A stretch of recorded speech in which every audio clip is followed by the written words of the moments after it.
Okey, Assalamualaikum dan selamat pagi. Kita bincangkan soalan bab 8. Okey.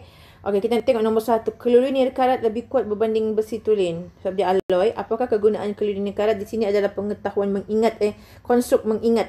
Okey, pengetahuan kamulah.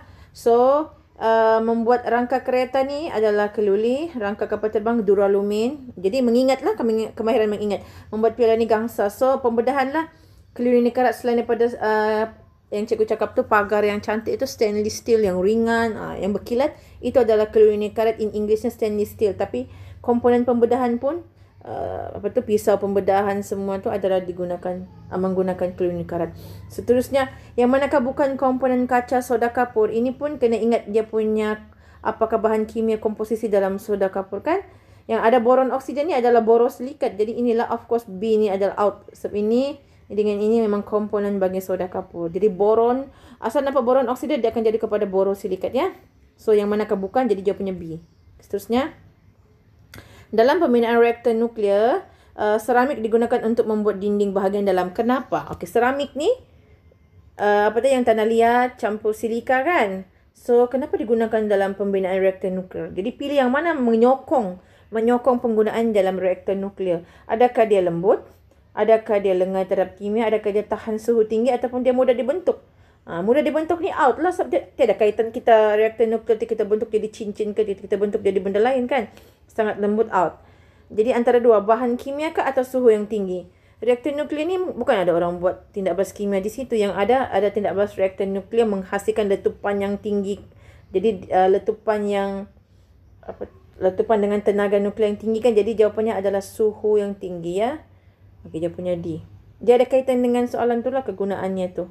Okey, apabila kaca dipanaskan pada suhu tinggi dan dimasukkan terus ke dalam air. Ini cikgu cakap penyujukan dan pemanasan secara cepat. Kaca ini tidak retak. Apakah kaca tersebut? Kalau kita pakai kaca silika terlakur, confirm dia akan retak. Jadi apakah kaca ini? Soda kapur out, silikat terlakur out, kaca plumbum, kaca perhiasan of course lah out. Dia jawapannya kaca borosilikat. Sebab dia tahan suhu yang tinggi dan tahan suhu tinggi dan sejuk secara mendadak. Okey, seterusnya soalan nombor 5. Seramik, kaca dan alloy adalah bahan komposit digunakan dalam bahan buatan industri. Yang manakah benar? So, bila pernyataan benar ni pun soalan mengingat, kena go through satu-satu. A, B, C. Baca satu-satu. Bahan komposit ialah bahan takat lebur yang rendah. Salah. Yang mana betul kan? Alloy ialah campuran dua atau bukan logam. Alloy mesti semua logam. Okay, out. Kaca soda kapur boleh tahan suhu yang tinggi. Tak tahan suhu yang tinggi ya. Kaca suhu yang tinggi adalah kaca boro. Seramik diperbuat pada bukan organik dan bukan logam. Bahan bukan organik dan logam. Jadi jawapannya A. Jadi bila ada soalan yang manakah betul, kamu kena baca setiap satu soalan. Okey, nombor 6. Apakah kesan pengaloyan emas tulen? Tahukah kamu ada emas ada yang 99% tulen, ada emas 916, ada emas yang 9 berapa tu? 999 kah? Cikgu pun dia ingat ada. Ini adalah bukan emas tulen tau, dia ada campuran 1% logam lain. Jadi kenapa kita perlu mengaloykan emas tulen?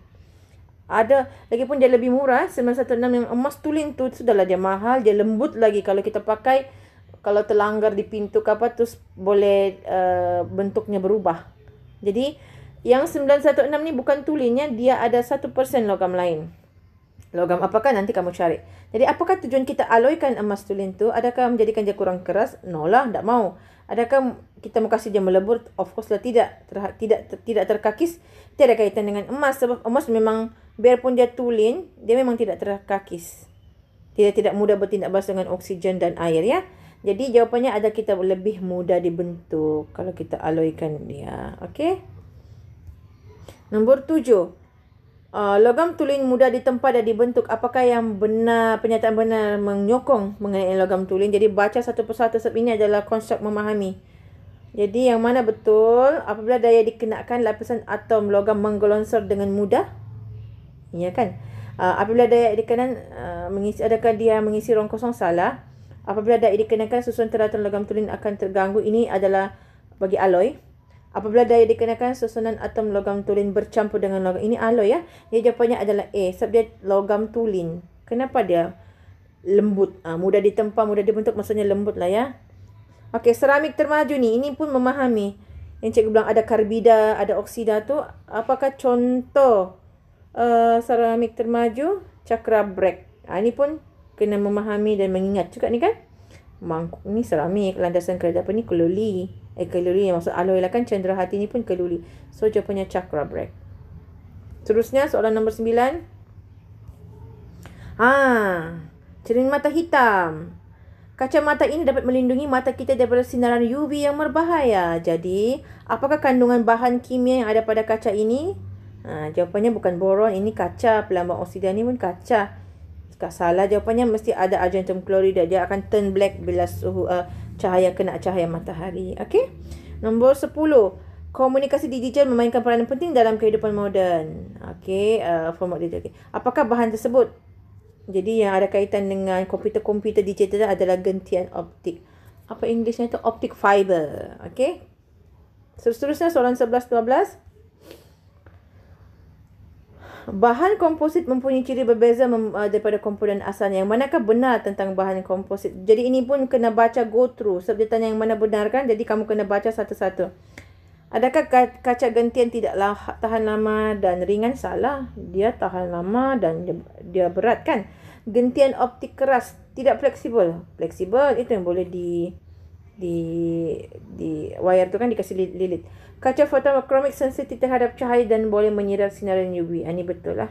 Superkonduktor boleh mengharuskan elektrik dalam rintangan pada suhu yang rendah, bukan tinggi ya. Suhu yang rendah. So jawapan semua salah kecuali C. Okey, nombor 12. Kaca fotokromik terbentuk apabila kaca digabungkan dengan argentum klorida dan kuprum klorida. Okey, dua bahan kimia ni kamu kena hafal ya, kelas. Apabila terdedah dengan matahari, kaca fotokromik menjadi gelap.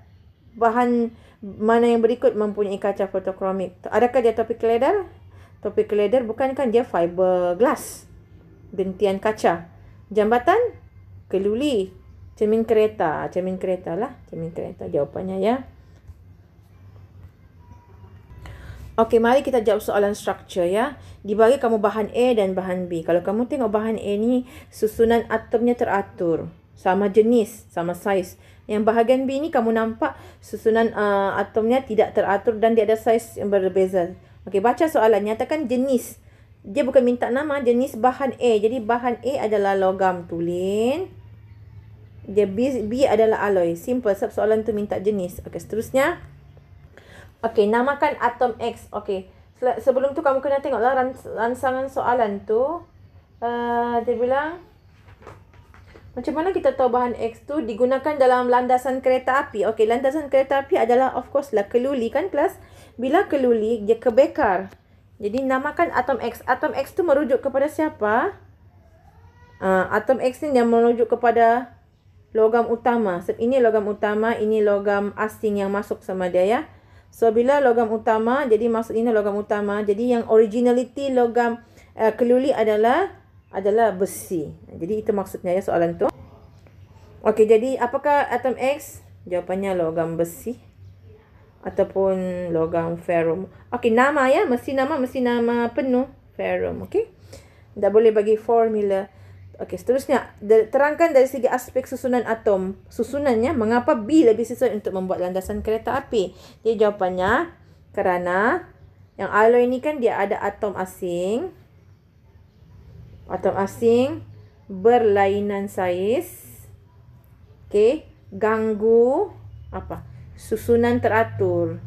Mengganggu susunan teratur logam tulin. Okey, jadi ini poin pertama ya. Atom asing yang berlainan saiz mengganggu susunan teratur logam tulin. Okey, poin kedua apa? Yang daya dikenakan. Apabila daya dikenakan, when force is applied, okey, susunan atom dalam alloy mesti begitu. Sukar menggelonsor. Mesti perkataan menggelonsor. Ejaan kena tepat kalau biarpun bahasa Melayu yang menggelonsor.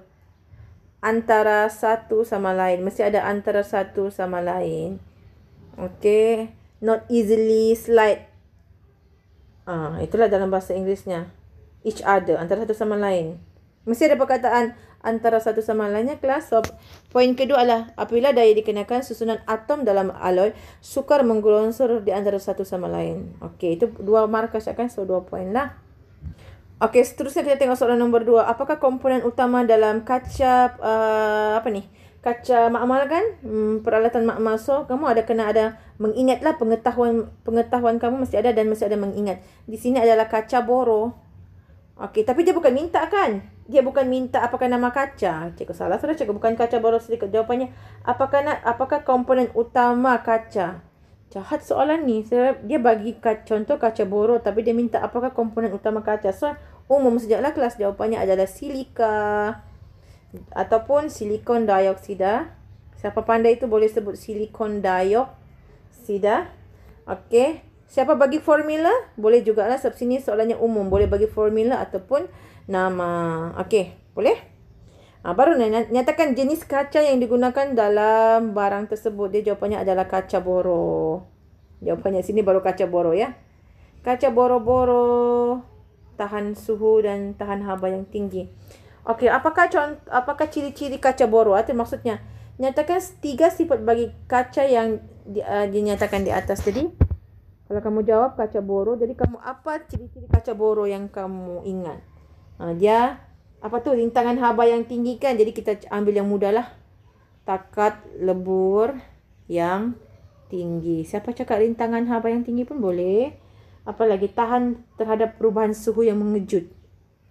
Tahan terhadap perubahan suhu mengejut. So, kalau di makmal ni kan kita buat eksperimen kadang-kadang pemanasan. Lepas tu terus kena sejukkan. Cikgu suruh sejukkan. Jadi bila kita pakai bahan radas yang takat leburnya rendah ataupun tidak tahan suhu, memang pecah lah kan.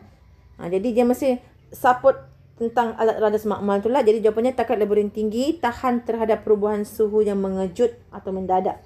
Lagi adalah pekali pengembangan. Pekali pengembangan yang rendah. Apa maksud pekali pengembangan ni? Dia tidak mudah retak ya kelas. Okey. Seterusnya kenapa kaca yang digunakan dalam peralatan makmal bukannya logam? Ini kebat sikit lah. Okey. Aplikasi.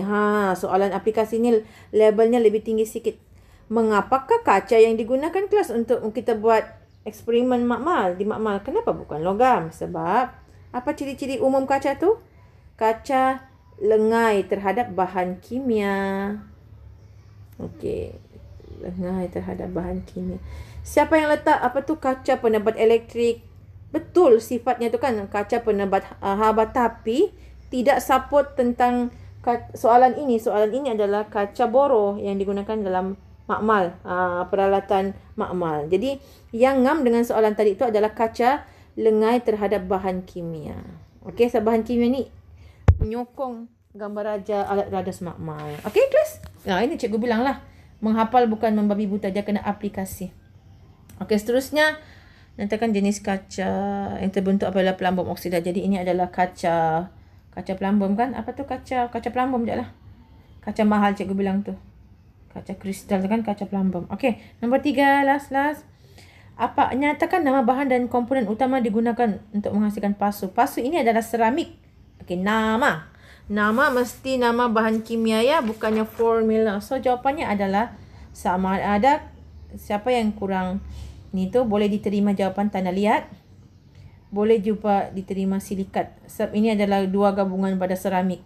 Ataupun lagi hebat kalau kamu cakap aluminium silikat. Yes, ini lagi tepatlah tanah liat dan silikat. Okey.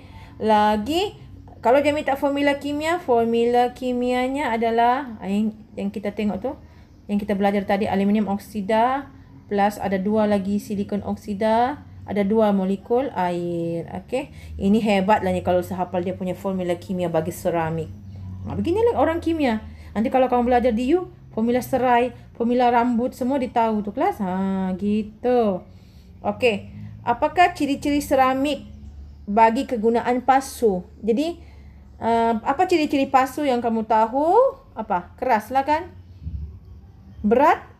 Mana ada orang memanglah dia berat kan seramik, tapi kita mau seramik ni keras dan ringan, berat pun cikgu rasa diterima, tapi berat tu cikgu rasa itu keburukan. Jadi ciri seramik untuk kegunaan pasu di sini keras dan tahan mampatan. Mampatan ni kalau kita mampatan kita tolak ataupun kita picit dia, tak boleh dia hancur. Itulah tahan mampatan, maksudnya kita tolak dia begini, kita mampat, dia takkan pecah. Okey. B soalan apa tu? Topik keledar ke tu? Topik keledar. Penunggang motosikal. Apakah material Y? So, ini pun tentang pengetahuan dan aplikasi dalam kehidupan seharian. Tengok aplikasi. So, topik keledar apa kelas? Kaca kah dia? Seramik ke dia? Dia adalah kaca gentian. Apa tu? Fiber optik in English. Cikgu ingat English. Gentian kaca dalam bahasa Melayunya. Gentian kaca. So, dia bahan kompositnya. Yang dia gabungan kaca, dia gabungan seramik. Kaca kawan dengan plastik. Dia plastik dan kaca ya, yang topi keledar ni. Okey, apakah satu kelebihan yang menyokong topi keledar ni? Apakah kelebihan? Kita mau apa kalau pakai topi keledar ni? Of course lah, ringan dan kuat. Siapa jawab tahan haba yang tinggi? Tidak juga, sebab cuaca kadang-kadang panas, kadang-kadang sejuk kan. Apalagi siapa letak tahan kakisan tidak diterima. Siapa letak kalis air pun tidak diterima. Sebab yang sesuai dengan topik keledar, ringan, kuat. Kalis air sebab dia kaca dengan seramik kan, dia terlampau umum tu kelas. Dia mesti menyokong tentang topik keledar. Tahan suhu yang tinggi, bukannya kita bakar topik keledar ni kan. Lagipun matahari tidaklah terlampau tinggi sampai boleh melebur itu topik keledar. So jawapan yang paling menyokong topik keledar adalah ringan dan kuat. Okey, itu sahaja.